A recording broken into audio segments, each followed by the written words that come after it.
ng gusto sana ni Dali para sa Pasko. Manika ba gusto mo? Hindi. Okay lang. Hindi naman kasi yun ang problema ko. Ang problema ko kasi wala akong perang pambili. Kaya nga nagpunta ako dito, nagbabakasakali lang na baka naman meron kang kahit konting pera na mapautang sa akin. Ano yung problema natin? Wala na akong pera eh. Pinambili ko na ng Noche Buena namin. Ikaw naman kasi, bakit hindi mo ako sinabihan kagad?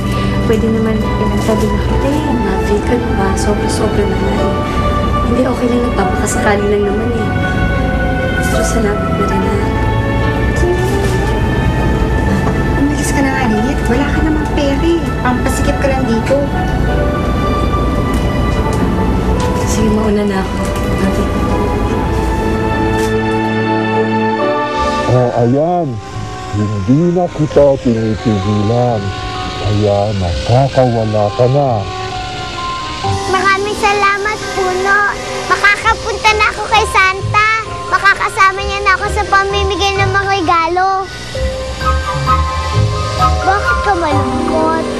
Kasi nanghihinayang ako. Mawawala ka na sa akin. Huwag ka manghinayang kasi ang sabi ni Santa, pag nagbibigay ka, dapat masaya ka. Pero bakit hindi ako masaya?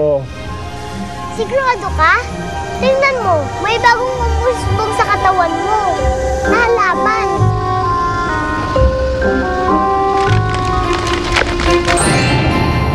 Oo nga, patay na puno na ako.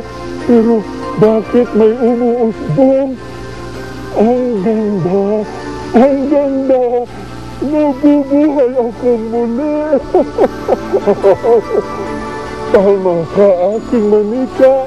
Kapag nagbibigay, parang nabubuhay ang loob mo tulad ng nangyayari sa akin. Kaya siguro ang bagong umuusbong sa akin, nabubuhay ako muli. Alam ko na, hindi ko na kailangan ang mga ito.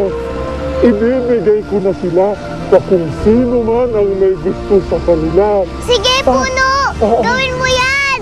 Para umusbong ako at lalong mabuhay. Pero Puno, kailangan ko na umalis. Babay, Puno. Paalam. Babay aking manika. Paalam aking kaibigan. Babay, Puno. Paalam.